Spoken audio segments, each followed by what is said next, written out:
त्यक्त्वादेहं पुनर्जन्म नैति मामेति सोऽर्जुन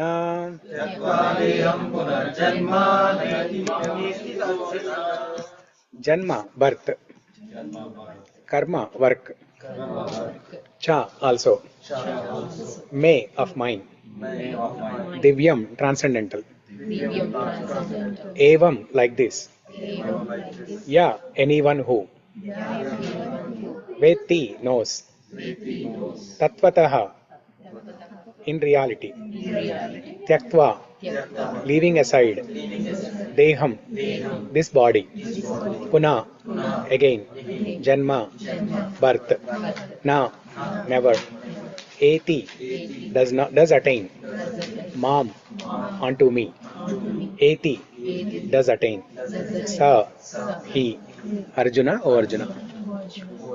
Okay, translation and purport by His Divine Grace A.C. Bhaktivedanta Swami Srila Prabhupada. Srila Prabhupada ki jai. Okay, so Venkatesh, you want to read translation? Yeah. One who knows the transcendental nature of my appearance and activities does not, upon leaving the body, take his birth again in this material world, but attains my eternal abode over Arjuna. Yeah. Purport. The Lord's descent from his transcendental abode is already explained in the 6th verse. One who can understand the truth of the appearance of the personality of Godhead is already liberated from material bondage, and therefore he returns to the kingdom of God immediately after quitting this present material body. Such liberation of the living entity from material bondage is not at all easy. The impersonalists and the yogis attain liberation only after much trouble and many births. Even then, the liberation they achieve, merging into the impersonal Brahma Jyoti of the Lord, is only partial, and there is the risk of returning to this material world. But the devotee, simply by understanding the transcendental nature of the body and activities of the Lord, attains the abode of the Lord after ending this body and does not run the risk of returning to this material world.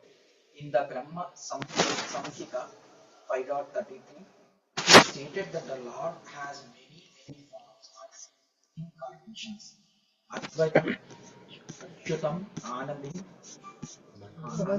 Ananta Rupam.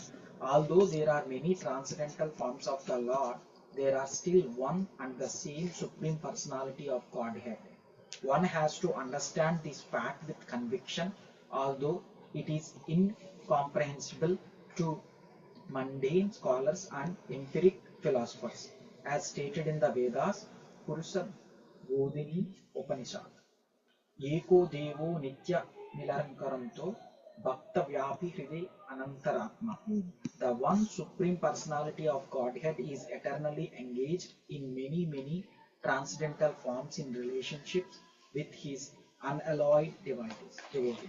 This Vedic version is confirmed in this verse of the Gita personally by the Lord. He who accepts this truth on the strength of the authority of the Vedas and of the Supreme Personality of Godhead, and who does not waste time in philosophical speculations, attains the highest perfectional stage of liberation. Simply by accepting this truth on faith, one can without a doubt attain liberation.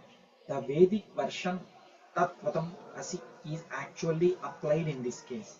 Anyone who understands Lord Krishna to be the Supreme, or who says unto the Lord, "You are the same Supreme Brahman," the personality of Godhead, is certainly liberated instantly, and consequently his entrance into the transcendental association of the Lord is guaranteed. In other words, such a faithful devotee of the Lord attains perfection, and this is confirmed by the following Vedic assertion. Tam eva vidivyati mrityum yeti nanya panta vidyate yanaya. One can attain the perfect stage of liberation from birth and death simply by knowing the Lord, the Supreme Personality of Godhead, and there is no other way to achieve this perfection. Shvetashvatara Upanishad. That there is no alternative means that anyone who does not understand Lord Krishna as the Supreme Personality of Godhead is surely in the mode of ignorance, and consequently he will not attain salvation simply, so to speak, by licking the outer surface of the bottle of honey, or by interpreting the Bhagavad Gita according to mundane scholarship.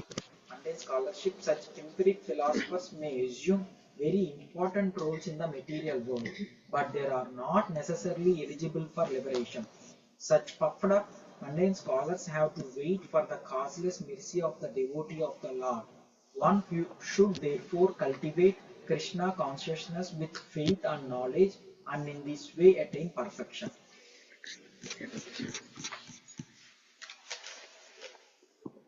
Venkatesh, if you have Bhagavad Gita book, you can give it to them. Yeah.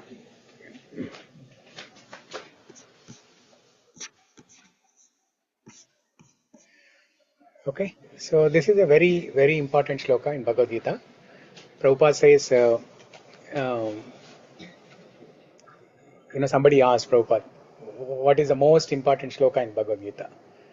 So many times he said, this is the shloka 4.9. And sometimes Prabhupada said, Manmana Bhava Madbhakto, that 9.34 and 18.65. That is also most important. But as per Prabhupada, this is one of the most important, maybe top 5 shlokas of Bhagavad Gita. Okay. So what is Krishna telling here? Krishna says, those who know the transcendental nature of my appearance, that means his birth, Janma, and activities, his leelas, does not upon leaving the body take this birth again in this material world, but attains my eternal abode. Okay. So those who know my transcendental nature of birth and activities, Janma and Leela. So in simple words, what Krishna is telling that if we listen to, there is some echo somewhere, right? So online, Venugopal and all, are you able to hear me properly? Is there a echo? Yes, no echo. No echo. Yes, Prabhuji. Okay, yeah, good. So Krishna is saying that whoever hears Krishna Katha attentively, whoever hears about Krishna very attentively, they will go back to Godhead. They will go back to Godhead and they will not take birth again in this material world. So in the Gita Mahatmya written by Adi Shankaracharya, the glories of Srimad Bhagavad Gita, which is part of Padma Purana. So Adi Shankaracharya writes, we discussed some of the Gita Mahatmya shlokas in the very beginning, right? DYS time, or introduction to Bhagavad Gita time, Sarvo Panishado Gavo, like that. Okay. So one such shloka is Yatra Gita Vicharaste Patanam Patanam Tadha Modatte Tatra Shri Krishno Bhagavan Radhaya Saha. So what does this say? Yatra Gita Vicharascha. Wherever Bhagavad Gita is discussed. Vicharana means discuss, inquiry and discussion. Yatra Gita Vicharascha. Wherever Bhagavad Gita is discussed. Cha. Also, Patanam. Patanam means simply studying. Somebody is reading. Patanam. Patanam means like scrutinizingly studying. Patanam is simple reading. Patanam is scrutinizingly studying. You study and then if you have some questions, you ask somebody. That is scrutinizingly studying. Patanam, Patanam. Modatte Tatra Shri Krishna. I'm hearing echo. Somebody's phone is online. Here also it is off. Dishwasher is running. No, I'm hearing my own voice. Modatte Tatra Shri Krishna Bhagavan Radhaya Saha. So wherever Bhagavad Gita is discussed, Lord Shri Krishna is present, not alone, along with Radharani. Radhaya Saha. Modatte Tatra Shri Krishna Bhagavan Radhaya Saha. Okay? So what is this verse? Let's repeat again. Yatra Gita Vicharascha यत्र Gita विचारश्च Patanam Patanam Tadha पठनं पाठनं तदा Modatte Tatta Shri Krishno मोदते तत् श्रीकृष्णो Bhagavan Radhaya Saha. भगवान् राधाय सह Yeah. And we can hear similar words in Ramayana. What is that? यत्र यत्र कीर्तनं तत्र तत्र कृतमस्तकाञ्जलिं Bashpavari Paripurna Lochanam मारुतिं Tim Namata Rakshasantakam. Yeah. Okay, let's repeat this sloka. Yatra yatra Raghunatha Kirtanam Tatra Tatra Krutamanjali Krutamastak Tatra Tatra Krutamastak Bashpavari Paripurna Lochanam Maruti Namata Rakshasantakam. Similarly, wherever Ramayana Katha is happening, Hanuman comes, sits there. How does he sit? In the back. That's what I heard. He can sit anywhere. He can sit right in front of the speaker or next to the speaker, in the back or wherever. That's what I heard. But what is his mode? Yatra yatra Raghunatha Kirtanam. Wherever Raghunatha Kirtana is churched, is discussed. Tatra tatra Krutamastak Anjalim. Anjali means like folded hands. He bows down his head and with folded hands he sits and listens. So what does this represent? दास्य Okay, what else? He wants to hear attentively. Attentively, yeah. You want to listen like first time.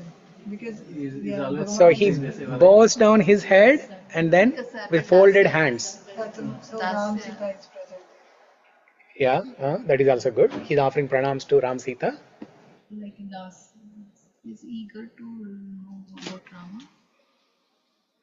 Yeah. Trying to understand. Trying to understand. So he's treating Amakirtanam as Rama himself. So it's Very interestingly. So he is hearing in a submissive mood. Submissive mode. That is a qualification. That will be discussed in this chapter. Okay. What is the shloka, Prabhu?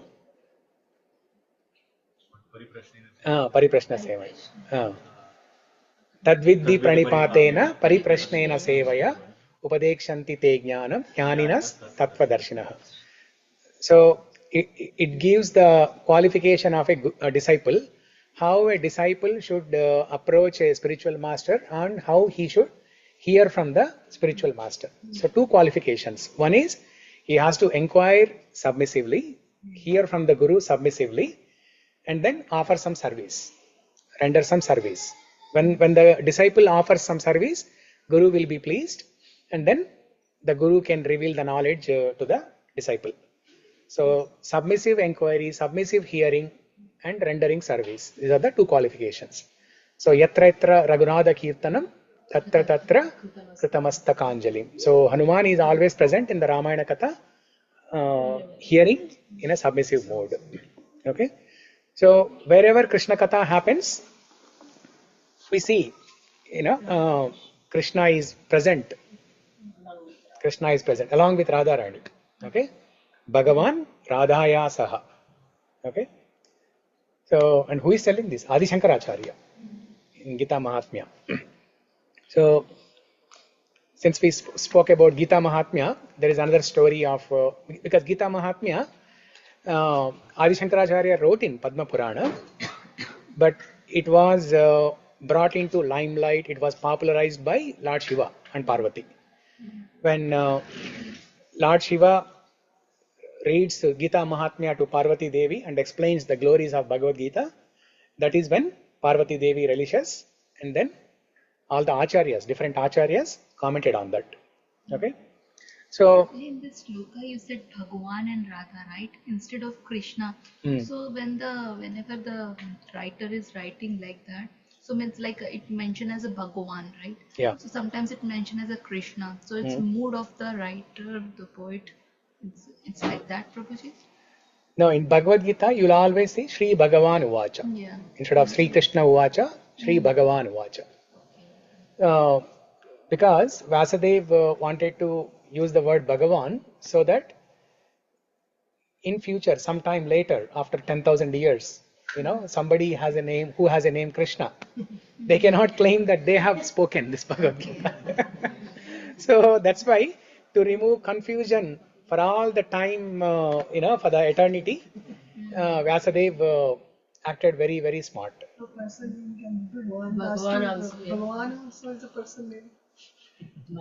That's very rare. Bhagavan, there will be some prefix or suffix. Huh? My dad's shop name is Bhagavan Trading Corporation. The shop name is after Bhagavan. Yeah, but somebody having a Bhagavan name itself is very rare. They'll have some prefix or suffix. Yeah. Even So, Bhajagovindam also, Adi Shankaracharya mentioned Bhagavad Gita, Kinchit Gita. There also he mentioned about Bhagavad Lavakanika. Yeah. Yeah, there are so many shlokas, Bhagavad Gita Mahatmya shlokas. So, talking about the glories of Krishna Katha. Okay, there is another story that happened in a temple in Kerala.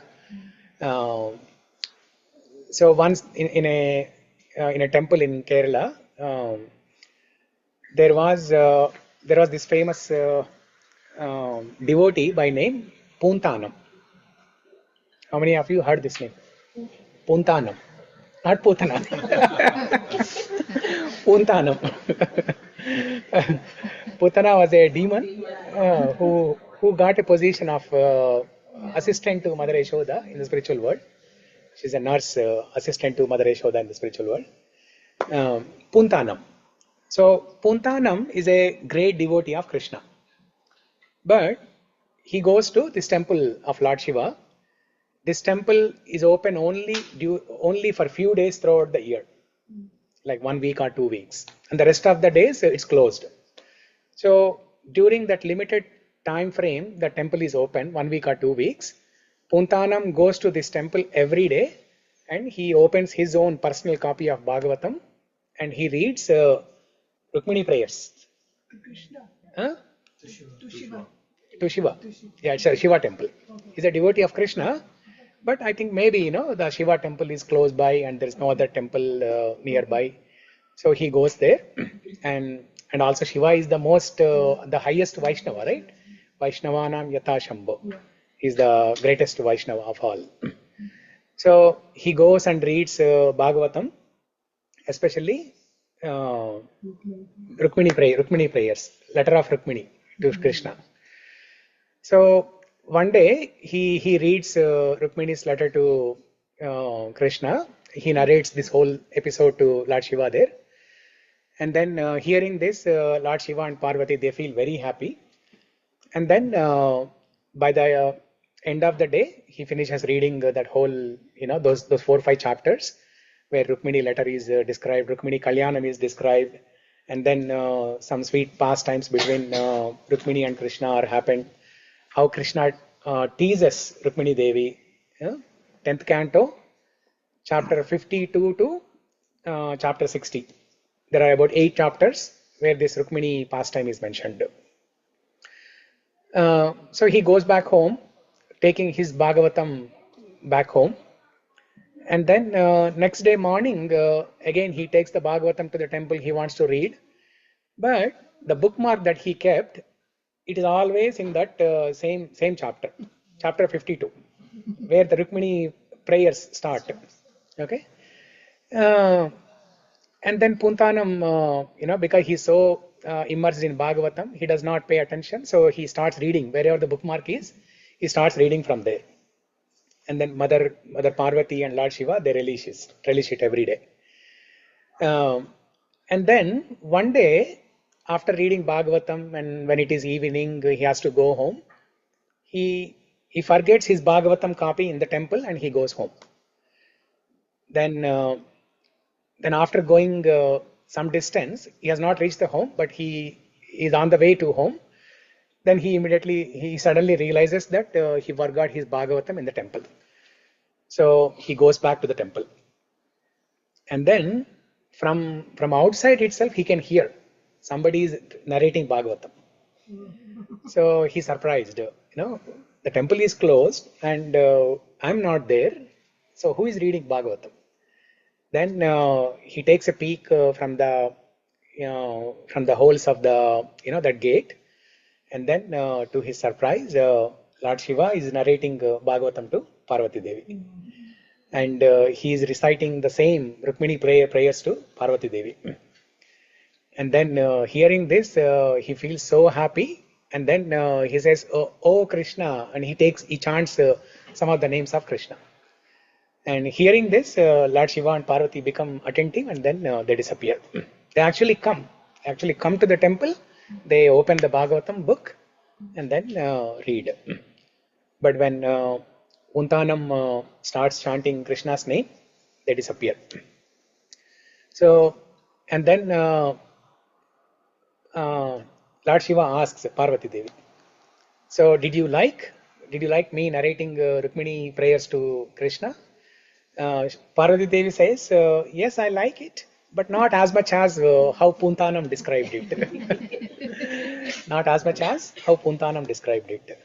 So that shows how much Lord Shiva is eager to hear Krishna Katha, how much Parvati Devi is eager to hear Krishna, and how much Puntanam is eager to narrate Krishna Katha. So there are some devotees who are eager to narrate Krishna Katha. There are some devotees who are eager to hear Krishna Katha. So, and Krishna himself gives many instructions in Bhagavad Gita, emphasizing the importance of hearing Krishna Katha. Satatam kirtayanto mam yatantascha dridavratah namasyantascha mam bhakta nitya ukta upasate. Satatam kirtayanto mam. Satatam means always. 24 hours a day, 365 days a week. Okay, 7 days a week. Satatam kirtayanto mam yatantascha dridavratah, with determination, persistence, consistency, determination. Yatantascha dridavratah. Yatantascha means whoever makes this attempt of satatam kirtayanta, always, with strong determination. Satatam kirtayanto mam yatantascha dridavratah namasyantascha mam bhaktya nitya ukta upasate. And those who always worship me by offering namaskara to me. Those devotees are Mahatmas. This is the section in 10th chapter where Krishna describes the glories of great devotees or Mahatmas. And Krishna gives a definition. Who are Mahatmas? What do they do? Mahatmas are those people who always chant Krishna's glories, who always speak Krishna Katha. Satatam kirtayanto mam, with strong determination. Namasyantascha mam bhaktya. These great devotees of mine, they always offer worship to me, offer namaskara to me. Nitya yukta upasate, and they always worship me. They do archana to me. Okay? So, and another shloka in 10th chapter, Krishna says, okay, let's repeat this verse actually. Satatam kirtayanto mam. 9:14. Chapter 9, not 10. 9:14. 9:14. Central. It comes in the middle of the Bhagavad Gita. Middle of Bhagavad Gita. Exactly half. Yeah. So the shloka before that, Mahatmanastu mam partha, right? 30? No. One or two shlokas before. Huh? Yes. Mahatmanastu mam partha. Yeah. So, yeah. You all have it open? 9.14. Out of 700 slokas, this is like In the middle. Middle chapter. So chapter 9 has 34 shlokas. So almost in the middle. Yeah. So Satatam kirtayanto mam yatantascha dridavratah namasyantascha mam bhaktya nitya yukta upasate. Okay, so somebody can read the translation. Annapurna?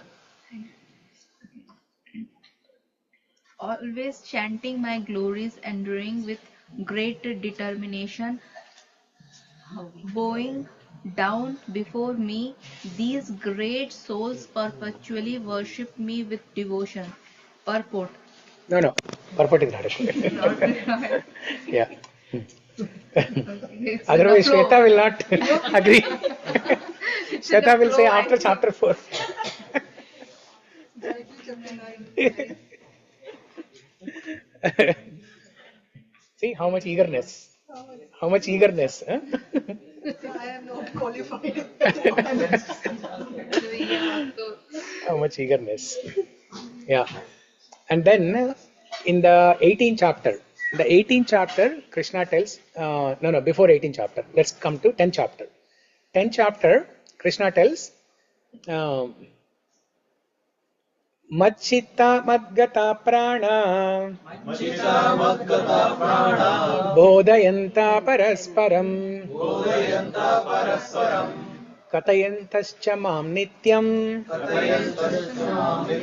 Tushyanti cha Ramanti cha. Okay, Machita Madgata Prana means this is 10th chapter. I think 10.10 or 11.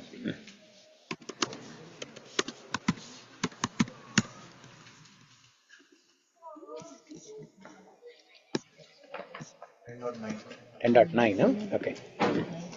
Yeah, 10.9. So this is part of Chatushloki Bhagavad Gita. Chapter 10, 8, 9, 10, 11. These 4 shlokas are known as Chatushloki Bhagavad Gita. The essence of entire Bhagavad Gita is given in these 4 shlokas.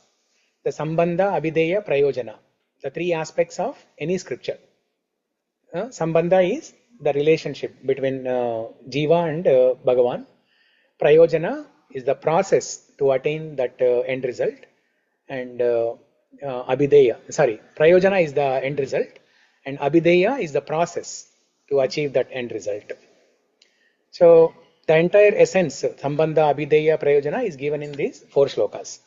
So, Machchitta Madgata Prana Bodhayanta Parasparam Katayantascha Mam Nityam Tushyanticha Ramanticha. Krishna says, my devotees, they always dwell in my hearts, discussing my katha. Discussing my katha and how discussing my katha to each other. Bodhayanta Parasparam. It's not like just opening the Bhagavad Gita book and reading. So, Bodhayanta Parasparam, discussing with each other. Opening Bhagavad Gita, Bhagavatam, discussing Krishna Katha with each other. If you do that, what happens? Tushyanti and Ramanti. Tushyanti means, Tushti means satisfaction.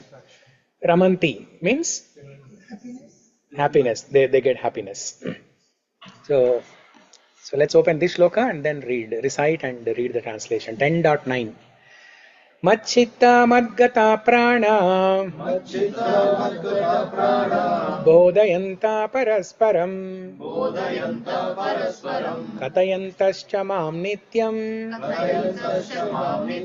Tushyanti cha Ramanti cha. Okay. Translation. Somebody. Shrikant? Translation. The thoughts of my pure devotees dwell in me. Their lives are fully devoted to my service, and they derive great satisfaction and bliss from always enlightening one another and conversing about me. Conversing about me. Yeah. So they derive great satisfaction and bliss from always enlightening one another and conversing about me. So this point we discussed many times, right? This is the simple technique to develop the habit of smarana, remembrance of the Lord. Whenever we meet in the temple or outside, you try to share some Krishna Katha for 5 minutes.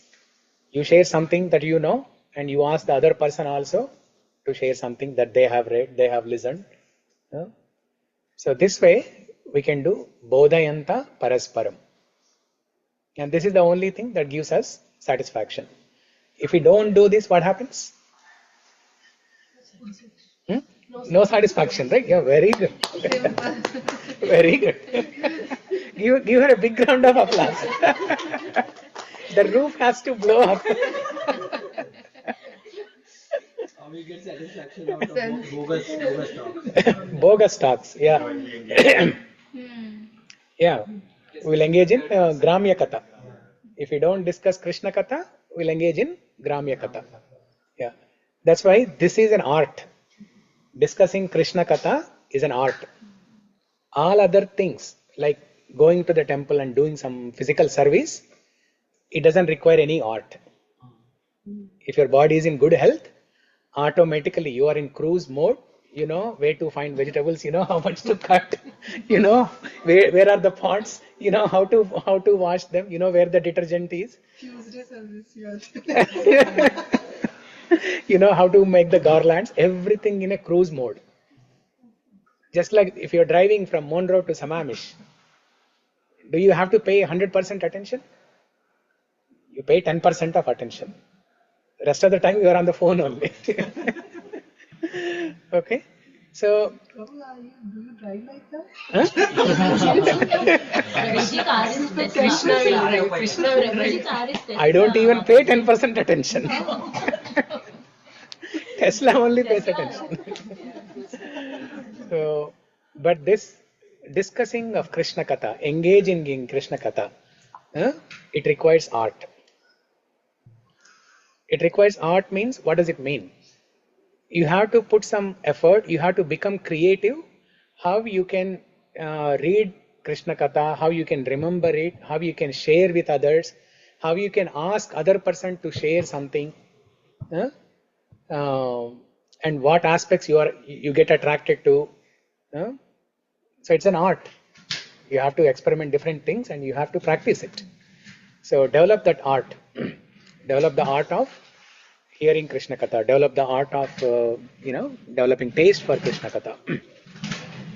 So and Krishna himself tells, when Narada Muni asks once, "Oh Krishna, where can your devotees find you?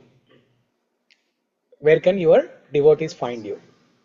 Because different devotees are trying to know Krishna, different devotees are trying to obtain Krishna, but they are not able to. Different devotees, they are singing glories of Krishna, but it's not very easy to attain Krishna. So Narada Muni asks once on behalf of all the devotee Sangha, Narada Muni asks Krishna, "Krishna, where can we find you?" And what does Krishna say? Naham vasami vaikunte yoginam hrudayeshu va yadbhakta tadbhakta mat no yadbhakta tadbhakta matra gayanti, something. Naham vasami vaikunta. Wherever the devotees they chant my name, there will be residing. Madbhakta yatra gayanti. Madbhakta yatra gayanti tatra tishtami narada. Okay? Okay, let's repeat this verse. Naham vasami vaikunte yoginam hrudayena cha madbhakta yatra gayanti tatra tishtami narada. Naham vasami vaikunte. I do not reside in Vaikunta. Yoginam hrudayena cha. I do not reside in the hearts of the yogis. Madbhakta yatra gayanti. But I reside in those places where my devotees sing my glories. Where my devotees discuss Krishna Katha. Madbhakta yatra gayanti. Where my devotees chant my names. Where my devotees sing my glories. Where my devotees discuss Krishna Katha. Where my devotees discuss Krishna Leela. I reside there. Tatra tishtami narada. I reside in those places. Okay. So if you are relishing Krishna Katha in your heart, okay. See, for example, in a setting like this, we are discussing. So it is definitely a fact that Krishna along with Radharani are present in this assembly here.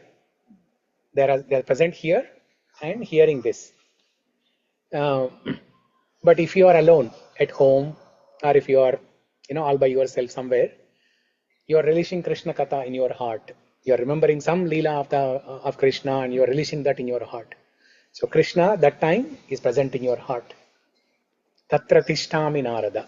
Okay, Krishna is always there in your heart in Paramatma Rupa, but that Krishna comes along with Radharani and stays in your heart to enjoy that. Oh yeah, he's here. Very good. Now really big round of applause to Sarita. Sri Krishna Bhagavan Radhaya Saha. Sri Krishna Bhagavan Radhaya Saha. Yeah. Gifted from you, bro. Yes, Sri Krishna Bhagavan Radhaya Saha. Yeah. So, and then another time, Narada Muni asked, no, somebody asked Narada Muni, what is an auspicious day and what is an inauspicious day? What is a good day? What is a bad day? So generally, to figure out good day, bad day, we look at the muhurat, the tithi, nakshatra, all those things, right? But Narada Muni says, Taddinam Durdinam Manye, Yaddinam, Taddinam Durdinam Manye, Mega Chadanam Na Durdinam, Yaddinam Krishna Katha Samlapa Piyusha Varjitam. So, Taddinam Durdinam Manye. Forget about all this, good day or bad day. Taddinam Duddinam Manye. Yaddinam, Taddinam Durdinam Manye, Mega Chadanam Na Durdinam. Mega Chadanam means when the dark clouds are predominantly appearing in the sky. Mega Chadanam Na Durdinam. That day on which when the clouds are predominantly appearing in the sky, that day is not considered bad day. And that day which is considered as bad day as per the Tidhi, Nakshatra, Muhurat, etc., that day is also not considered either bad day or good day. Okay, but what is considered as bad day is Yaddinam Krishna Katha Samlapa Piyusha Varjitam. That day on which we don't hear Krishna Katha, that day is considered a bad day. Okay, Taddinam Durdinam Manye Megha Chadanam Na Durdinam Yaddinam Krishna Katha Samlapa Piyusha Varjitam. Okay, so just consider that the day you don't hear any Krishna Katha, Monday to Saturday, we are all at home. No temple, no class, nothing. So if you don't read or if you don't hear something, even for 5 minutes, you don't have to read the whole day, but at least for 5 to 10 minutes, if you don't hear Krishna Katha, consider that day is a bad day. Okay?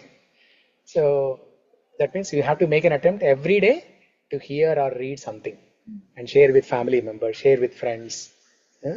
Something you have to do. Artistic work, creative work. So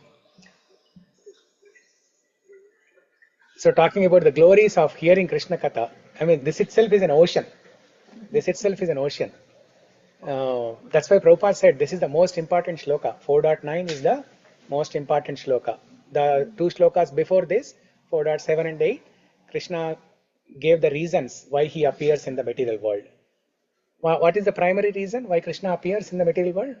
To give the To attract the devotees. To attract the devotees. To perform some leelas and to attract the devotees and take them back to Godhead.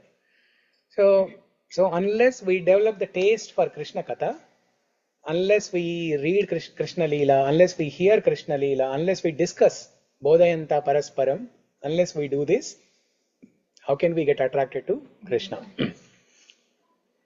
In Bhagavad Gita, the last shloka of 6th chapter, 6.47, Krishna says, Yoginam api sarvesham madgatena antaratmana Shraddhavan bhajate yomam same yukta tamo mataha. Krishna says, Yoginam api sarvesham. Yoginam, of all the yogis, sarvesham. Yoginam api sarvesham madgaten antaratmana. Shraddhavan bhajate yomam same yukta tamo mataha. Of all the yogis, that yogi is the greatest. Who is that yogi? That yogi who abides in me with faith. Who abides in me with faith is greatest yogi. Who abides in me with faith means one who follows my instructions faithfully. That yogi is the topmost yogi. In other words, he is the bhakti yogi. 6.47. Yeah, this is. You have it? Yeah. So read the translation.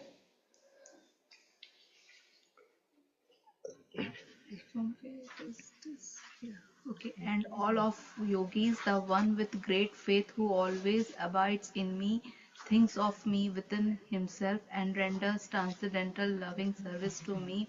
He is the most intimately united with me in yoga and is the highest of all. That is my opinion. Yeah, no purport. No purport. Yeah. So the context for this shloka is just before beginning 7th chapter. Krishna tells this shloka 6.47 just before beginning 7th chapter. So here in this shloka, Krishna is talking about Bhakti Yogi. Bhakti Yogi who follows Krishna's instructions faithfully, who always thinks of Krishna in his mind and who follows his instructions faithfully. So before this shloka, in chapter 2, 3, 4, 5 or 6 also, Krishna has not spoken about himself. But he is saying those who follows my instructions faithfully, they are the topmost yogi. Now how can we develop faith on somebody if we don't know about that person? Right? Yes. That's why starting from 7th chapter onwards, Krishna starts speaking about himself. 7, 8, 9, 10, 11, 12 is all about Krishna. Okay? Autobiography of Krishna. 6 chapters, full autobiography of Krishna. Very sweet, very, very much relishable. And 7th chapter itself starts with the shloka where Krishna emphasizes this process of hearing, Shravanam. Maya sakta mana partha yogam yunjan madashrayah asamshayam samagram mam yata jnasyasi tat shrunu. Tat shrunu. Thus you hear. Krishna is telling to Arjuna, tat shrunu. Okay, open this shloka, 7.1.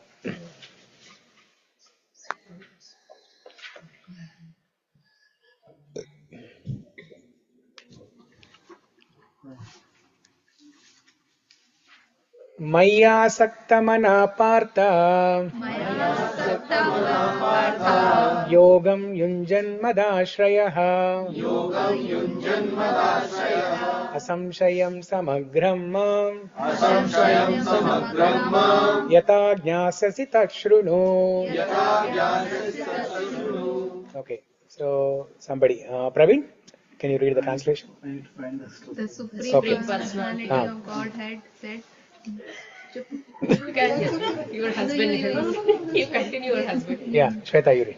The Supreme Personality of Godhead said, "Now hear, O son of Partha, Pritha, how by practicing yoga in full consciousness of me with mind attached to me, you can know me in full, free and from doubt." Yeah. So before explaining about himself, he is asking to pay attention. Oh Arjuna, now I am going to explain about myself. You pay attentively. You hear attentively. And in the end, in 18th chapter, Krishna says, Tvaya kagrena manasa. Have you heard this attentively? I have spoken entire Bhagavad Gita for 1.5 hours. Have you heard this attentively? Huh? So obviously Arjuna heard it attentively. He's showing Virat Roop and so. Yeah, obviously he has to pay attention. Obviously he has to pay attention. That's why he selected Arjuna. Huh? That's why Krishna selected Arjuna. Yeah. So because before hearing Bhagavad Gita, Arjuna exhibited some qualities of a devotee. Compassion, soft-heartedness, all those things. That's why Prabhupada writes in second chapter, all these qualities make Arjuna as a best qualifying person to receive transcendental knowledge. Yeah. I mean, before hearing Bhagavad Gita, we will not have all the good qualities. But one should have these good qualities to some extent so that we can receive this knowledge. Yeah. Okay. Now, so Krishna is asking us to hear Krishna Katha and get attracted, right? But Krishna himself is attracted to his own Katha. Huh? Jagannath. Yeah. You know that whole story? Yeah. Yeah, tell. So once, So the story is how Jagannath, Baladev, Subhadra. You all have seen the deity form, right? You know Jagannath, Baladev, Subhadra. What's your name? Deepti. Okay. So have you seen Jagannath, Baladev, Subhadra deities? Yeah. You don't see hands and feet like how you see with other deities, like Krishna, Rama. You can see hands and legs properly, right? So Jagannath, Baladev, Subhadra, it's a special form. You don't see hands and feet properly. So there is a reason why it is like that. So Even eyelashes will not be there, Prabhuji. Eyelashes for Jagannath. yeah, there are no eyelashes, big face. Yes. Huh? No eyelashes because it is open for the devotees always. Yeah. It is like that. It is Yeah. That's another reason, why no eyelashes. it's very So that nice. Krishna never closes his eyes. He always wants to see, even if a devotee performs little service, Krishna wants to see that. Yeah. Yeah. So Dwarika it happens, right? In Dwarika. Dwarika, Satyabhama once requested what was the Balram mom's name? Rukmini. No. Rohini. Maya. Yeah. No, so, Yeah. so Rohini Maya. Rukmini requested, right? Huh? Balram mother's I name. heard Satyabhama requested, whatever Satyabhama or Rukmini. So one of them requested to tell the Krishna's pastimes, and then to Rohini Devi. So Rohini Devi started reciting the pastimes, and then the Subhadra Devi was standing outside the room, and she was listening what the Maya is reciting. And then Krishna Balarama came and they said, "What are you doing?" So that Maya is reciting the pastimes of Krishna and Balaram. So I'm listening to that, and they get attracted to it. So all were listening like this, Yeah. and they get so Absorbed in the katha. absorbed in the katha that their eyes open wide, their ears are open. Wider. And then they were doing like that, so their hands were gone, so their limbs were shrinked, Yeah. and that's how they took this form. Yeah. Krishna, Balaram, and Subhadra. Yeah. Jagannath, Balaram, and Subhadra form. Yeah. So, yeah. So the queens in Dwaraka, they all ask, they all see all the time. They see Krishna. He is always absorbed in his leelas in Vrindavan. So one day they ask him. One day they ask Rohini to describe childhood pastimes of Krishna and Balaram in Vrindavan. So then Rohini immediately says, I cannot tell that now in front of Krishna and Balaram. They will go faint. Okay. So ask them to stand outside, and Subhadra, you be the gatekeeper. Don't let Krishna and Balaram come inside. Oh, they were inside? They were outside. In the beginning, they were inside. They were inside? Yeah. So Rohini tells to Subhadra that you be the gatekeeper and Krishna and Balaram have to be outside. And then Rohini starts narrating all the leelas from Vrindavana. And then hearing that, Subhadra herself is so absorbed, and she goes into ecstasy. She comes inside the home. And then outside, Krishna and Balaram, who were standing outside, they hear something special is going on inside, and then they also come inside. But when they are coming inside, Subhadra does not even notice because she is so absorbed in the katha, she does not notice. So like that, three of them, they come inside the home and then they all listen to the katha and they show all these symptoms of highest ecstasy. Their faces become wide, eyes become wide, their limbs take a different shape. And then looking at this, Narada Muni, he is passing by. And he happens to see this special unique form of Krishna, Balaram and Subhadra. And then he requests, he prays to the Lord and says that, oh Lord, this is a special form of yours. Please give darshan of this form to the devotees. And that is when Krishna promises, yes, I will appear in this form, in the form of Jagannath, Baladeva and Subhadra. And that's how the deities of Jagannath, Baladeva, Subhadra, they are special in their nature. So whenever you see Jagannath, Baladeva, Subhadra, what should you remember? Merged in the Krishna Katha. Importance of hearing Krishna Katha. Yeah. Don't look at the decoration and all.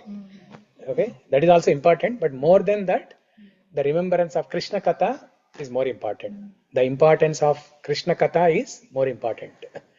So Krishna himself is attracted to hearing his own Katha. So you had something to say? Yes, there was also another story when Radha was not well or on her Even I heard that. passing time. Krishna, that was the last time when Krishna went to visit her, and then seeing her in that form, he started crying and then it shrink, and then the Jagannath form came. Was that? I don't know. I never heard this. Has anyone heard? Another story is there. One So that is how Jagannath appeared, in the deity form there when the sculpture. What is his name? Huh? No, the king. The sculpture name. The king asked. Indradumya Maharaj. He asked. Yeah. The sculpture to. Okay. Yeah. No, the sculpture name is. They constructed that form. No, the. Is it Vishwakarma? Vishwakarma. Vishwakarma only? Comes in that form. I think so. He Yeah. asked. Yeah. Don't open the door. Yeah. We heard that. Yeah. So the king and queen, after a few days, they want to check the condition of this sculpture. Is he okay? Doing okay? Does he need any prasadam? That's where he left and went away. That's why Yeah. no hands and No, Yeah. no, it's not. So some people say that it was incomplete because they were incomplete. no, but it is complete. Ah. There is nothing incomplete. So the external reason is because they opened the door, the sculpture stopped the work and went. But the internal reason is this one, because Krishna and Balaram, Subhadra, they wanted to appear in that form. So intentionally distant. Yeah. To get this. Yeah. So There's different version all the time. For any katha, some tweak and. yeah, no, what Kunal is saying, I never heard that. Yeah, Maybe Kunal there is some version. Yeah. So what are the other incidents where Krishna himself exhibited ecstasy in hearing Krishna Katha? What are the other episodes? Sukadev Goswami was talking to Maharaj Parikshit, and Vyasdev was sitting there, like he is like Krishna's incarnation himself, and Vyasdev was like listening. Okay. As the Chaitanya Mahaprabhu Katha Charan, Mahaprabhu is always in ecstasy whenever he hear about Krishna. I mean, Yeah. anytime he will just. In Antim Leela also, Yeah. he went to that ocean also, thinking of Krishna. Yeah. Thinking of it that it's a Yamuna river, but it was an ocean, and he went inside. The fisherman caught him. Yeah.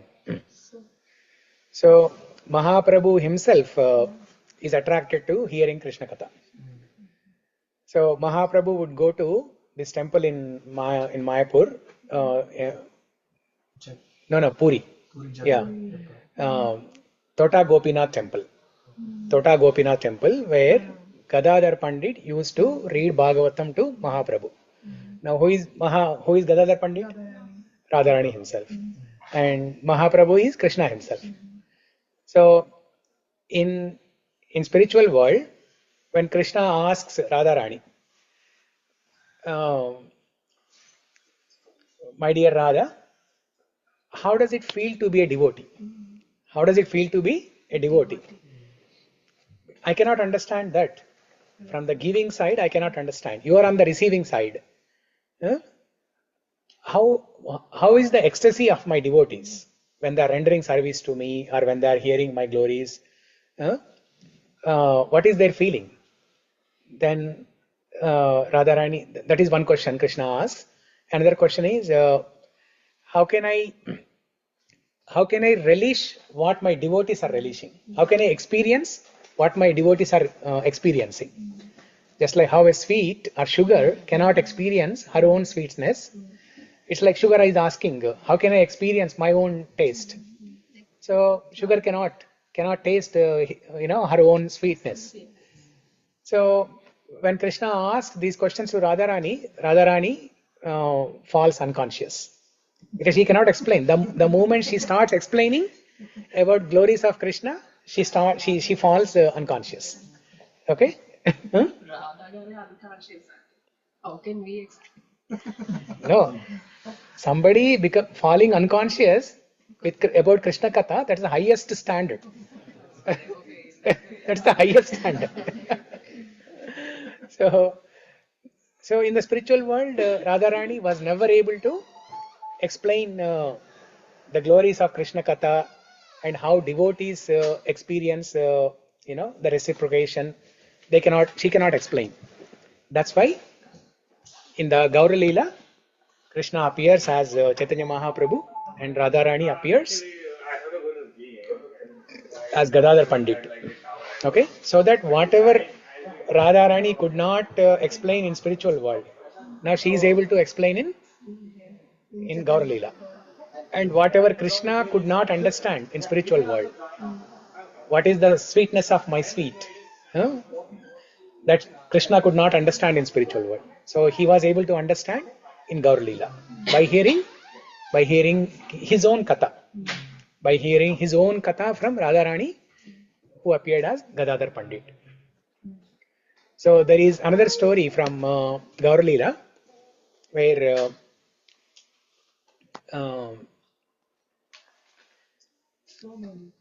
there are so many, but this one particular incident where there is this devotee, Pundarika Vidyanidhi.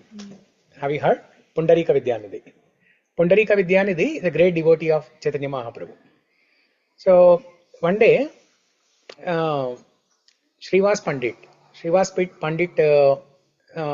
comes to Mahaprabhu, and there is this topic of Pundarika Vidyanidhi. Pundarika Vidyanidhi, he is a great devotee of Mahaprabhu and Krishna, but he belongs to a royal family. So he has all the luxuries, comforts. He even has that, what do you call that? Hookah. He even has that hookah in his hand. So looking at that, Srinivas Pandit thinks that he's not a devotee. He's a completely materialistic person. And he decorated himself so well. And he will say how I'm looking with my hair. He keep looking in the mirror. Yeah. So royal attire and royal comforts, everything. So Srinivas Pandit, when conversing with Mahaprabhu once, there is this topic of Pundarik Vidyanidhi.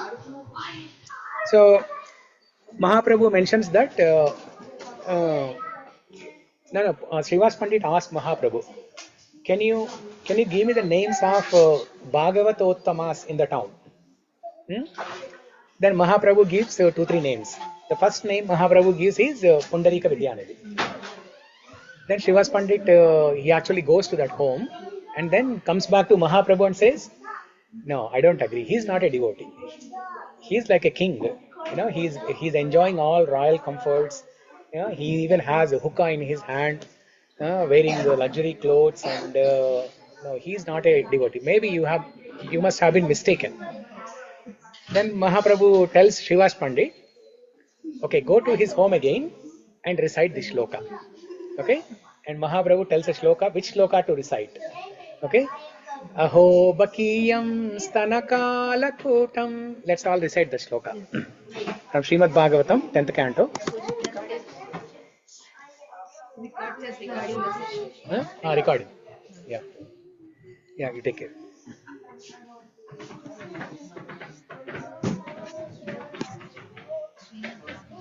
No, third canto. 3.2.23. 3.2.23. 3.2.23. अहो बकीयं स्तनकालकूटम् जिगांसयापायदप्यसाध्वी लेभे गतिं दार्तृचितं ततोऽन्यम् कं वा दयालुं शरणं व्रजेन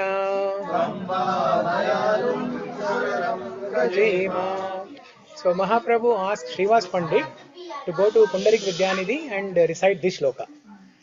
And Srinivas Pandit goes there, recites this shloka. As soon as he recited this shloka, Pundarika Vidyanidhi, who was sitting on a royal, couch, like a silk couch, comfortable couch, a hookah in his hand, he falls off the couch and then he goes ecstatic. Yeah, he's almost unconscious. Hearing this, simply by hearing this shloka. Yeah, like somebody is singing the glories of Krishna. Then seeing this, Srinivas Pandit runs to Mahaprabhu and falls at his feet and says that yes, he is the Bhagavatottama. It gave us such a big lesson. When I heard it first time, it was like Bhagavan is trying to tell me, like, don't judge a devotee by his looks, by their external things. Yeah. So don't judge anyone. Yeah. You never know who is the devotee. Yeah. Mahaprabhu himself judged. Prataprudra, King Prataprudra. He doesn't want to talk to him, doesn't want to engage with him. Yeah. He says, so there is another devotee in Mahaprabhu Leela, Gaur Leela, King Prataprudra. So how many of you did not hear King Prataprudra's name? No? No? Maybe listened but forgot. Okay. So you all attended Jagannath Radha-yatra, right? Huh? We did not? Okay. So this year you don't miss it. So when Jagannath Radha-yatra happens, throughout the world, even in Puri or Seattle, everywhere. So there is one person in the front of the cart where they are sweeping the floor, the street. They are making the street clean so that Jagannath's cart can enter. Okay? And the sweeping happens. It continues throughout the Radha-yatra. The Radha-yatra continues for 2-3 hours. Somebody will take turn with a long broomstick and then they will be cleaning the street all the time. So that is King Prataprudra. Okay, so this Prataprudra is a king, and in his assembly there is this minister or some servant, Ramananda Roy. So Ramananda Roy is a devotee of Mahaprabhu. Prataprudra is also a devotee of Mahaprabhu. But Ramananda Roy, who is a servant of this king, he has access to Mahaprabhu. And Mahaprabhu shows affection to Ramananda Roy and he gives time to Ramananda Roy, all those things. In fact, Ramananda Roy is one of the two closest associates of Mahaprabhu. Sarvabhauma, Swarup Damodara and Ramananda Roy. Okay? But this king, who is also a devotee of Mahaprabhu, but he does not get an opportunity to meet with Mahaprabhu. Because Mahaprabhu is a sannyasi, right? So sannyasis generally, they avoid interacting with materialistic people. So Mahaprabhu thinks, so kings are generally, they are rich, they are powerful, they have name and fame in the society. Mahaprabhu thinks that he is a materialistic person. I mean, Mahaprabhu knows he is not a materialistic person, he is a devotee. But these are all the external reasons for us to learn some lessons. So Mahaprabhu judges him saying that, no, he is a Vishayi. Vishayi means like a materialistic person. Every time the king wants to meet him, he says, no, I will not meet, I will not meet those people who uh, who are absorbed in accumulation of wealth, who are associating with women, and he gives a list of 3-4 things, and he thinks that King Prataprudra is one among them. So he always rejects him, saying he's a Vishayi. Okay, but he's so eager. King Prataprudra is so eager to meet Mahaprabhu and talk to him. So then one day, his servant, Ramandra, want to cut the cake? Yeah. Give to the kids. Okay. So should we all come or? Whatever you suggest. Okay. If you want me to cut and serve, it's fine. We can just glorify the mothers anyway. Yeah, that's okay. Yeah, cut and give it there. Yeah. Huh? Yeah, she will come. Yeah. Mother of all the mothers. Yes, that's what I was saying. Name also. Who doesn't eat sweet? Who doesn't? Yeah. He doesn't want her to celebrate the day.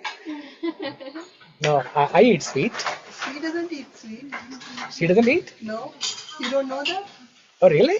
From past 2 years, she is not eating any sweet. Oh, really? Yes, you should have bring a savory item.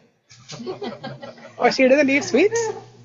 I thought she always makes so many varieties of sweets. She makes all those varieties, but she's not. Okay. Yeah. Yes, I'll give some savory in the evening. Yeah. So, Ramananda Rai, who is the servant of the king, he tells to the king Prataprudra, saying that on so date, Jagannath Radhayatra will happen.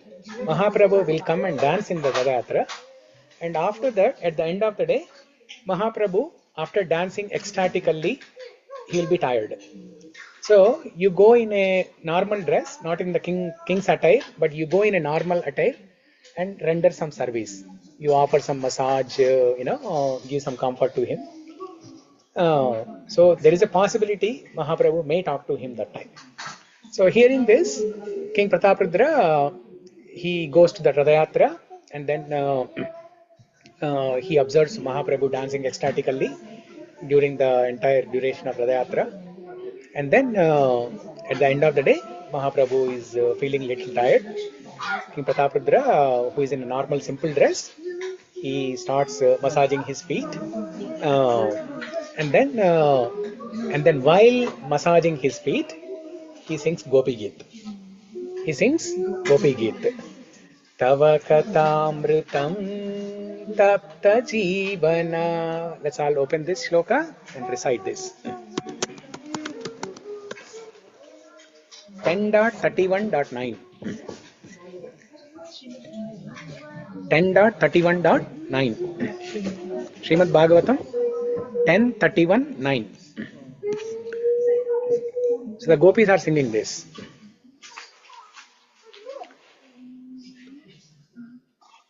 Okay. Tava katamritam tapta jivanam. Tava katamritam tapta jivanam. Kavibiriditam kalmashapaham. Kavibiriditam kalmashapaham. Shravanamangalam Srimadatam. Shravanamangalam Srimadatam. Bhuvi grunati ye burida jana. Bhuvi grunati ye burida jana. Okay, so Kunal, you want to read the translation? The nectar of your words and the description of your activities are the life and soul of those suffering in this material world. These narrations, transmitted by learned sages, eradicate one's sinful reactions and bestow good fortune upon whoever hears them. These narrations are broadcast all over the world and are filled with spiritual power. Certainly those who spread the message of Godhead are most magnificent. Yeah. So, what are the gopis saying? The nectar of your words and the descriptions of your activities. And what did Krishna say in our shloka 4.9? Same word, activities. Those who know the know my birth and activities, transcendental nature of my birth and activities. And gopis are saying the same thing. The nectar of your words and the descriptions of your activities are the life and soul of those suffering in the material world. Tava katamritam. Tava means yours. Katamritam means the nectarian story of your leelas. Katamritam. Tapta jivana. That means that is the life and soul of Tapta means those who are suffering in the material world. That is the life and soul of the people who are suffering in the material world. And Kavibiriditam Kalmashapaham. Kavi means the great thinkers, the poets. Iditam, described. Whatever the Leelas described by the great poets or the great sages like Vyasadeva and other Acharyas. Kalmashapaham. That drives away all the sinful reactions. And Krishna Katha is Shravana Mangala. It is very auspicious. If we hear, it is very auspicious. Shravana Mangala Srimad Atatam. Because Krishna Katha is filled with spiritual power, potency. Srimad Atatam. Broadcast all over the world. So this is the Gopi Gita. It also says who spread this message are Yeah. So those who are spreading this message and those who are hearing this, both are equally dear to Krishna. And Krishna tells that in 18th chapter of Bhagavad Gita, saying that those who spread my instructions are the most dearest servants of all. Krishna's servants, there are different kinds. Different people serve Krishna in different capacities, right? Some people make garlands for Krishna. Some people they clean the floor for Krishna. Some people they cook for Krishna. Some people they do some managerial activities for Krishna. Some people they preach Bhagavad Gita, Srimad Bhagavatam. So in the end, in 18th chapter, Krishna says, among all the servants, those who spread my words, those who spread my message and instructions are the dearmost ones. Dearmost ones. So the same thing Gopis are also saying here. And the context of this shloka, context for this Gopi Gita in Srimad Bhagavatam is when, so this happens during Rasa Leela. When Krishna, in the middle of the Rasa Leela, when Krishna disappears, that is when Gopis sing this in the feeling the fire of separation. Feeling the fire of separation from Krishna, they are singing this. So the fire of separation of Gopis is equivalent to the fire of separation of Krishna for all of us in the material world. We are also feeling the pain. We are also feeling the pangs of separation from Krishna. But we are not singing the glories of Krishna like this, like how Gopis sang. So now there is one Acharya who commented on this shloka with a Parokshavada. we learned Parokshavada, right? From Parihari Parshad Prabhu. And Parokshavada is very dear to Krishna, right? Parokshavadam Mama Priyam. Parokshavadam Mama Priyam. That's what Krishna says. Indirect speech is always very dear to me. So one Acharya, he interprets this shloka in a different way, in a Parokshavada, in a sarcastic way, saying that Tava Katamritam. That means the original meaning is your Katha is nectar to our ears. But Acharya says the gopis are saying, because Krishna has left in the middle of Rasa Leela, when they are feeling the pangs of separation from Krishna, they are saying, Tava Katha Mritam. Mritam means if somebody hears Krishna Katha, they will die. If somebody hears Krishna Katha, they will die. Amritam has become Mritam. Yeah, Parokshavada. In Parokshavada, it has become Mritam. Tava Katamritam Tapta Jivanam Kavibiriditam kalma shapaham. Shravana mangalam. So this Acharya commented saying that Shravana amangalam. Okay, the sandhi Shravana plus mangalam. So if that sandhi is adjusted little bit with one dirgham, it can become Shravana amangalam. Shravana amangalam. That means if somebody hears your katha, it is inauspicious to them. It is equivalent to death. It is inauspicious to their ears. Bhuvi grinati ye bhuri dajana. What did they comment about this? Bhuri grinati ye bhuri dajana. In the material world, those who chant and spread are the most beneficent persons. Yeah. So kavibiriditam kalmashapaham bhuvi grunati ye bhuri dajana. So all the great poets and sages, they have written your glories and they are spreading your glories all over the world. So this Acharya in Parokshavad, what he says is, but you know the nature of kavis, the poets, they are always exaggerating things. If there is a small thing, they glorify that as a big thing. If a horse is running fast, they say that, oh, look at the horse that is flying. But can the horse actually fly? No. So in Parokshava, they are saying the horse is running as fast as it appears it is actually flying. So the poets are always like this. They exaggerate things. But actually, in reality, Krishna Katha is not like that. It is not the Kalma Shapaham, it is not Tapta Jivanam, it is not Shravana Mangala. The Kavis are simply exaggerating this thing. So in Parokshavada, this Acharya commented like that, in the mood of gopis. Because the gopis are angry, they are feeling the separation from Krishna. He left in the middle of Rasa Leela. Yeah, so this is another. This is called Ninda Stuti. Hariparsha Prabhu used a different word. Vaktritva Vadat. Vaktritva Vadat. Yeah. Ninda Stuti is also. Telugulo Ninda Stuti. In Telugu we say Ninda Stuti. Yeah. In Sanskrit, Vaktritva Vadata. Yeah. Parokshavada, but within Parokshavada, Vaktritva Vadata is a flavor. So what happened to Pratap Rudra after singing the book? Oh, we did not finish that? Yeah. we stopped. Then how did we stop it? You scare something. So once he sang that, this Chaitanya From Krishna Leela, I'm going to Gaura Leela, and then I'm coming to Bhagavad Gita. Started with 4.9. Then you went to 9 point somewhere. Yeah, and then 10 chapter. Then 10 chapter. Then you went to Then Jagannath Leela. Jagannath Leela. Then Bhagavatam. Then Bhagavatam. Gaur Leela. Then Parokshavad. Parokshavada. We are all over the place. Yeah.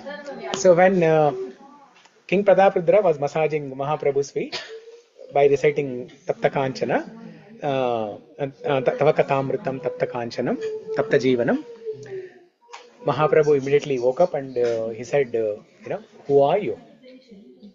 Because Mahaprabhu, he went into ecstasy hearing this. Who are you? And what are you singing? And King Prataprudra says, O Mahaprabhu, I am singing Gopi Geet. And then King Prataprudra says, I am the servant of the servant of the servants. And then hearing this, Mahaprabhu accepts him as his associate. Yeah. So that means the lesson from this story is a devotee who was rejected by the Lord, he was able to connect with the Lord only through Krishna Katha. Nothing else. Only through Krishna Katha. Only by speaking Krishna Katha. By speaking Krishna Katha to Krishna. Okay? Not to other devotees. By speaking Krishna Katha to Krishna himself, he got connected to Krishna. So that shows how much Krishna is attracted to his own Katha. And his opulence took him away. And Prataparudra's opulence took him away from Krishna. Yeah. So his opulence took him away from Krishna. Yeah. So that's why You can practice this. Whatever Pratap Rudra did, all of us, we can practice. You go to the temple, stand in front of the deity, and 2-3 minutes, you narrate some story of Krishna. You narrate his own story to Krishna. And Krishna will definitely reciprocate to you. He'll give you some satisfaction. And then you experience that. With that experience, you keep continuing doing that. You can chant his names when you're standing in front of the deity. You can chant his names. You can recite some shlokas. You can narrate some story to Krishna. All these things, different techniques. So, any other thing? Ram Leela? Should we go to Ram Leela now? Oh, we went to Ram Leela also, right? We went. We went. Yatra Yatra Raghunatha Kirtan. Bhagavatam and Sri Krishna Chaitanya. Yeah, we covered all scriptures. Because Krishna Katha is like that. It cleanses our heart. And one leads to another, like one you start explaining. Yeah. So, because the glories of Krishna Katha is mentioned in all scriptures repeatedly. In every canto, every chapter, every Kanda in Ramayana, the glories of Krishna Katha is mentioned. Glories of Rama Katha are mentioned everywhere. So there are certain aspects of any scripture. Okay. Any scripture must follow some standard format. Whatever is mentioned in the beginning, the same thing should be mentioned in the end. That is one principle. It's a rule actually. Okay, it's a rule that whatever the scripture begins with, it should end with the same topic. Okay, and for example, you find a cookbook. What does it start with? Some recipe. And what does it end with? Recipe of some dish. Okay, like that, any scripture, Bhagavad Gita, Bhagavatam, Ramayana, Chaitanya Charitamrita, Mahabharata, any scripture, it has to start with and end with the same topic. Okay, and in between, throughout the text, whatever is repeated, that is the most important essential element of the scripture. Okay. Okay, now let's analyze this rule. Bhagavad Gita. What is that topic that is mentioned in the beginning and also in the end? I know we haven't discussed the end of Bhagavad Gita, but at least we discussed the beginning. Surrender to me. Surrender to surrender. Surrender, okay? Yeah, Arjuna surrendered in the beginning. Shishyasteham shadimam tvam prapannam. And in the end also, Krishna said, Sarva dharman parityaja mamekam sharanam vraja. Okay? Sharanam. Sharanagati is one aspect. Another aspect? Another matter or another topic that's mentioned in the beginning of Bhagavad Gita and also in the end.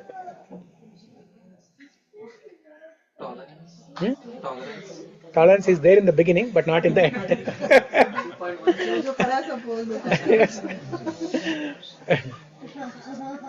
Dharma. In the beginning, what was Arjuna's situation? What did Arjuna say? Dharma sammuda chetasa.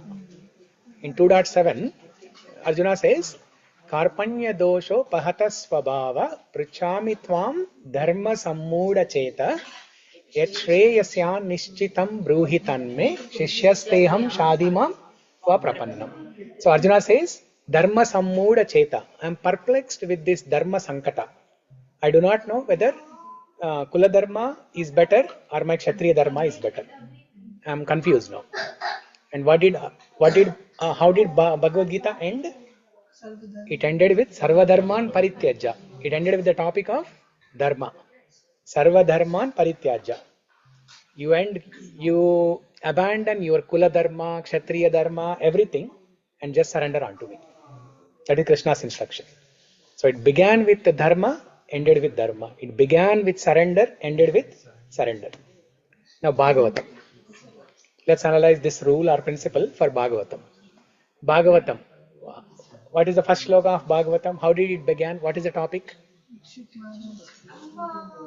Again, Sharanagati. No, in the beginning, very beginning, there's no Parikshit Maharaj. Like very first sloka at least. Everything is God. Hmm? Everything is God. Everything is God. Yeah. Yeah. Everything comes from God. Yes, very good. Yeah. So basically, glories of the Lord. Glories of the Lord. And Satyam Param Dhimahi. Dhimahi. That means meditation on Lord. Meditation on Lord. Janmadhyasya yatonvayad itaratas chartesh vabhignaswara tene brahma hridayadi kavayo muhyanti yat suraya tejo vari mridham yata vinimayam yatra trisargo mrisha damna svena sadha nirasta kuhaha satyam param dhimahi. Satyam param dhimahi. He is the absolute truth, and I meditate on that Krishna who is the cause of everything. Okay, Janma Adi means etc.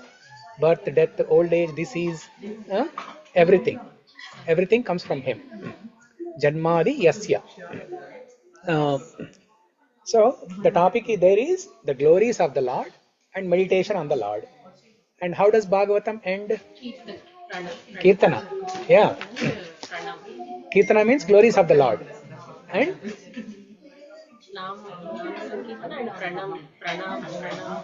yeah, so basically Sankirtana, glories of the Lord, singing the glories of the Lord. In other words, meditating, you are absorbing, you are remembering the Lord, right? Remembrance of the Lord, Smarana of the Lord, or in the very first loka, Dhimati, Satyam Param Dhimahi, meditation on the Lord. So it begins with meditation, ends with meditation. Yeah, mantra meditation. Nama Sankirtanam Yasya Sarva Papa Pranashanam Pranamo Dukkha Shamanas Tam Namami Harim Param. Okay, so this is the rule for any scripture. Mahabharata I have not read so much. I know a little bit in between, but not so much. So I don't know how this rule is satisfied in the beginning and end. Ramayanam also. Ramayanam, when Narada Muni asks, when Valmiki asks Narada Muni, who is that person in this world who has all virtuous qualities? Who is that person in this world who has all the virtuous qualities? And Valmiki describes about Lord Rama, and then Narada Muni explains the qualities of Lord Rama, and then Valmiki later on writes all those qualities in the form of Ramayana, and it ends with describing Lord Rama as Lokabhirama, Sakala Gunabhirama, Sakala Guna Vallabha, like that, glorifying the qualities of Rama. So, and throughout any text, Bhagavad Gita, Bhagavatam, or Ramayana, Mahabharata, throughout the text, one thing will be repeated several times. And what is repeated in Srimad Bhagavatam, Bhagavad Gita, based on whatever we discussed so far, is Krishna Katha, glories of Krishna Katha, singing the glories of Krishna Katha, chanting the glories of Krishna Katha. When we hear this word chanting, or Sankirtana, Kirtana, most of the times we think it's only the chanting of the name. That is one meaning. But another meaning also, Kirtana means, Kirti means, Kirtana comes from the root word Kirti. Kirti means to praise somebody, to speak of somebody's name and fame, to speak of somebody's glories. Okay, that is Kirtana. So throughout the text, any scripture, this topic is repeated. Kirtana is repeated. Yeah. So this is how important hearing Krishna Katha is. And in Srimad Bhagavatam, there are some chapters that are dedicated to glorifying Srimad Bhagavatam, glorifying the importance of hearing Krishna Katha. One of the most important such shlokas is Shrinvatam Swakatha Krishna Punya Shravana Kirtanaha Hrudhyanantasto Hyabadrani Vidunoti Suhrit Satam. Okay, so let's open this shloka and recite. Bhagavatam 1.2.17. Bhagavatam 1.2.17.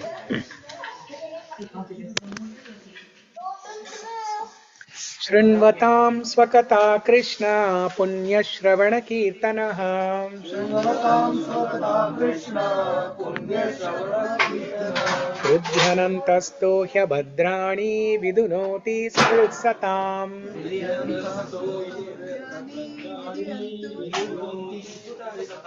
Srutsatam. Yeah. Somebody, Ranjit, you want to read? Sri Krishna, the personality of Godhead, who is Paramatma, Super Soul, in everyone's heart, and the benefactor of the truthful devotee. Cleanses reside for material enjoyment from the heart of the devotee, who has developed the urge to hear his messages, which are in themselves virtuous and when properly heard and chanted. Heard and chanted. Yeah. So here, this shloka tells what happens when we hear Krishna Katha. So when we hear Krishna Katha, it purifies our heart. It cleanses all the anarthas, the contamination in our heart, and it purifies. And then Krishna can come and sit in our heart. So if we invite the butter thief, all the other thieves in the heart will run away. Okay? So every day we have to invite this butter thief. Swagatam Krishna, Sharanagatam Krishna. Like that you have to invite this butter thief. So the more you invite this butter thief with love and affection, all other thieves will run away. The Kama, Krodha, Lobha, Mada, Matsarya, Moha, they'll all will. The other 6 thieves will run away. Okay? So Hari, the name Hari has a meaning that lion. Okay? So when lion enters the forest, all other small animals will run away. Just like similarly when Hari enters our heart, all the anarthas will run away. So there is one specific word used in this shloka, vidunoti. Vidunoti means Vishesha Rupena Dunoti. What is Dunoti? Dunoti, huh? Special cleaning. No, Vidunoti is special cleaning. Dunoti is cleaning.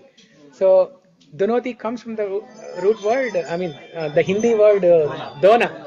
Dona comes from this root word, Dunoti. Okay? So Vidunoti means special way. Okay? Remember in the villages, how the washerman washes the clothes. They bang the clothes on a rock. Okay? So as if the cloth will actually tear into pieces. Okay, that's how hard they bang the cloth onto the rock. So that is vidunoti, special way of special cleaning, deep cleaning. Huh? Dobi got. So vidunoti suhrit satam. When we hear Krishna Katha, this is what happens. It cleanses our heart completely. So there is so in our sadhaka's life, there is anardha pravritti, and then there is ardha pravritti. Anardha nivritti and ardha pravritti. Anardha nivritti, have you heard this? Huh? This is mentioned by Bhakti Siddhanta Saraswati Thakur. I don't know if it is mentioned in Anardha nivritti is mentioned in Nectar of Devotion. Yeah. But may not be ardha pravritti. Process of bhakti, right? One of the stages is nivritti. Yeah. It's one of the stages, 9 stages of devotion. So anardha nivritti means purification of the process of purifying our contaminations. The process of cleansing our heart. That is nivritti, anardha nivritti. Anardha nivritti. Anardha means contamination. So what is anarth nivritti then? That's what I'm saying. Anardha nivritti. Oh, you're saying the same thing. Yeah. Anarth nivritti. Yeah, if you say in Hindi, like North Indians, anarth nivritti. Anarth nivritti. If you say properly in Sanskrit, anartha nivritti. And the second one is? Arth means half. Yeah. The earth means half, then we'll think only half. You say only half. Half keep it. You say only half. Ardha pravritti. Yeah. So anardha nivritti, we all know. We heard it. Some of us we heard and we know what it is. It is basically the process of cleansing our heart. So, like reading Bhagavad Gita, reading Srimad Bhagavatam, chanting, going to the temple, participating in the services, attending the festivals. This is all, and associating with the devotees. This is all anartha nivritti. Okay? And this takes very long time, by the way. It takes multiple lifetimes. Multiple lifetimes. But Bhakti Siddhanta Saraswati Thakur, what he says is very beautiful.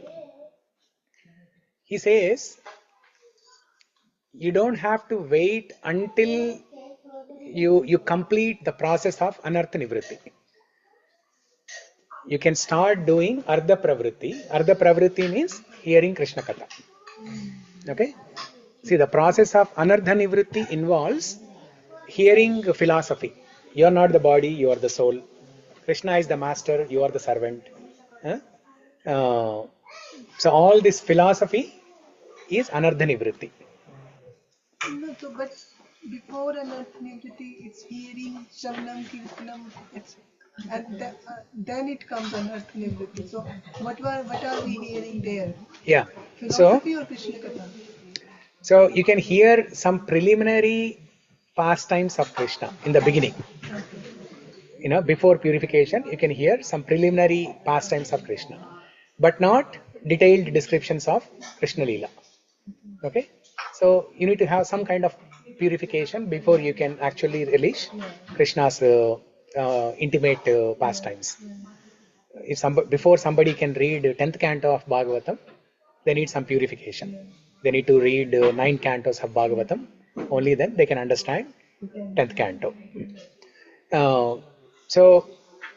But Bhakti Siddhanta Saraswati Thakur says that, see, now for all of us to read 9 cantos of Bhagavatam, it's almost impossible in this lifetime, right?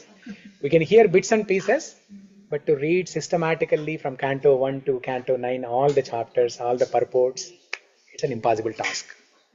So that's why Bhakti Siddhanta Saraswati Thakur, who is the Simha Guru of our Parampara, he says that after a sadhaka has spent significant amount of time in anartha nivritti, significant of time, he gives a timeline also.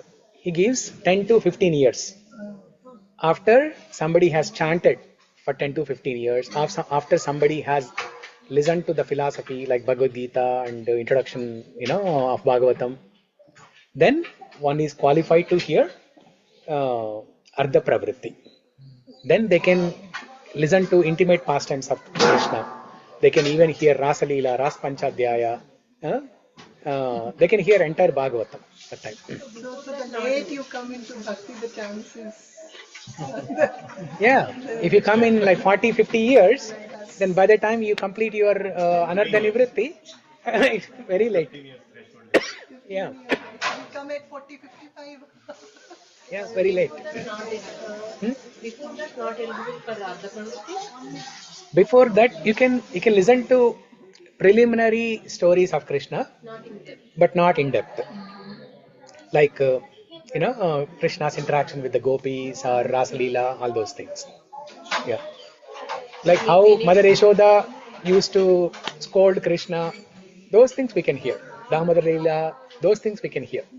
So we need some preparation to listen and understand those. 10, 15 years of chanting and hearing. Yeah, 10 to 15 years of chanting and Hearing. some preliminary hearing. Then only we are qualified. Yeah. So if we do this, then the anartha nivritti will happen faster. It will happen faster.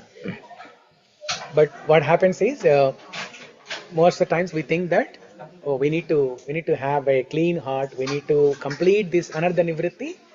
Only then I can do ardha pravritti. So we don't have to wait for that long. The pravritti only we can remove that anartha. I think without any Preliminary ardha pravritti is helpful in anartha nivritti. Yeah. but not advanced stages of Ardha Pravritti. Yeah. So after 10 years of chanting and some hearing of Leelas like Damodar Leela and so on, then we can. Yeah. So it's 146. I'll end with one last thing. So importance of hearing Krishna Katha, right? Because we in the evening night call every day we are discussing Rukmini's prayers, Rukmini's love letter to Krishna. So Rukmini, she never saw Krishna before they actually got married. Rukmini never saw Krishna. Whatever she heard from other sages and Narada Muni, but she never saw Krishna. So without seeing Krishna, she developed love for Krishna. How? How did this happen? He heard about it. By hearing. By hearing. Hearing what? Stories about Krishna Katha. Katha means what specific details of Katha? His childhood and how he fighted with monsters. The glories of Krishna. Okay. Which glories is asking? Which particular glories? Which particular glory? Okay, so let's come to the basics. What does Krishna Katha involve? When we say Krishna Katha, right? What does it involve? What are the different aspects? Nama, Rupa, Guna, Leela, and so on. Guna. Yeah. So Rukmini heard about Krishna's qualities. Guna. Shrutva Gunan Bhuvana Sundara. First verse. Shrutva Gunan Bhuvana Sundara Shrunvatam Te Nirvishya Karna Vivarair Haratongatapam. What's the third line? Rupam Trisham Trishimatam Akhilartha Labam Tvayachyuta Vishati Chittamapatrapam Te. Rukmini is saying, Shrutva Gunan Bhuvana Sundara. Oh, Mr. World, I have heard your glories. I have heard your qualities. And I develop love. I'm impressed. I'm attracted to you. Shrutva Gunan. Gunan means qualities. Bhuvana Sundara. Oh, Mr. World. Oh, Mr. World, I have heard your glories from different people and I developed attraction to you. Shrutva Gunan Bhuvana Sundara Shunvatamte. That means after hearing your glories, after hearing about your good qualities, who is that girl who do not want to get married to you? That's how Rukmini writes in her letter. After hearing your glories, is there any girl who doesn't want to get married to you? Shrutva Gunan Bhuvana Sundara Shunvatante Nirvishya Karna Vivarai Haratongatapam. That means whoever hears your katha, that katha enters through the holes of the ears. Karna is ear. Vivarai means there are openings of the ears. Whoever hears your katha, that katha enters the holes of the ears, and then what does it do? Haratongatapam. Hara means stealing away, removing it. Harata angatapam. Angatapam means the heat of the body, the distress of the body. See, Rukmini was expressing her angatapam in a romantic way. Whereas what is our angatapam? What is the distress of our body? The angatapam caused by the 6 anarthas. Lust, anger, greed, illusion, pride and jealousy. Okay? So the only process that can pacify, that can cool off this angatapam is Krishna Katha. So Rukmini was saying, Nirvishya Karna Vivarai Haratongatapam. Rupam Drisham Drishimatam Akhilartha Labam. Rupam Drisham Drishimatam. Whoever has the eyes to see your Rupam. Drishimatam means who is capable of seeing. Even though Krishna is present, not everybody can recognize Krishna, right? Not everybody acknowledges that he is God. So Drishimatam means whoever has that knowledge to see. Whoever has that intelligence to see Krishna. Rupam Drisham Drishimatam. whoever have seen your beautiful form, Akilartha Labham, all the purposes of their life are achieved. Rupam Drisham Drishimatam Akilartha Labham. Payachyuta Vishati Chittam Apatrapamme. O Achyuta, now I have fixed my mind upon you. I belong to an aristocratic family, but shamelessly. I belong to a Vedic culture. I'm a lady. I belong to a Vedic culture. I belong to an aristocratic family, but I'm shamelessly telling that I have fixed my mind upon you. My marriage is fixed to someone else, but my mind is fixed on you. And I'm telling you this very shamelessly. Apatrapamme. That means shamelessly. So again there, Rukmini Devi is glorifying the process of hearing Krishna Katha, developing love for Krishna without seeing him, but developing faith on Krishna without seeing him, simply by hearing. And that is the process Krishna was trying to establish in Bhagavad Gita, right?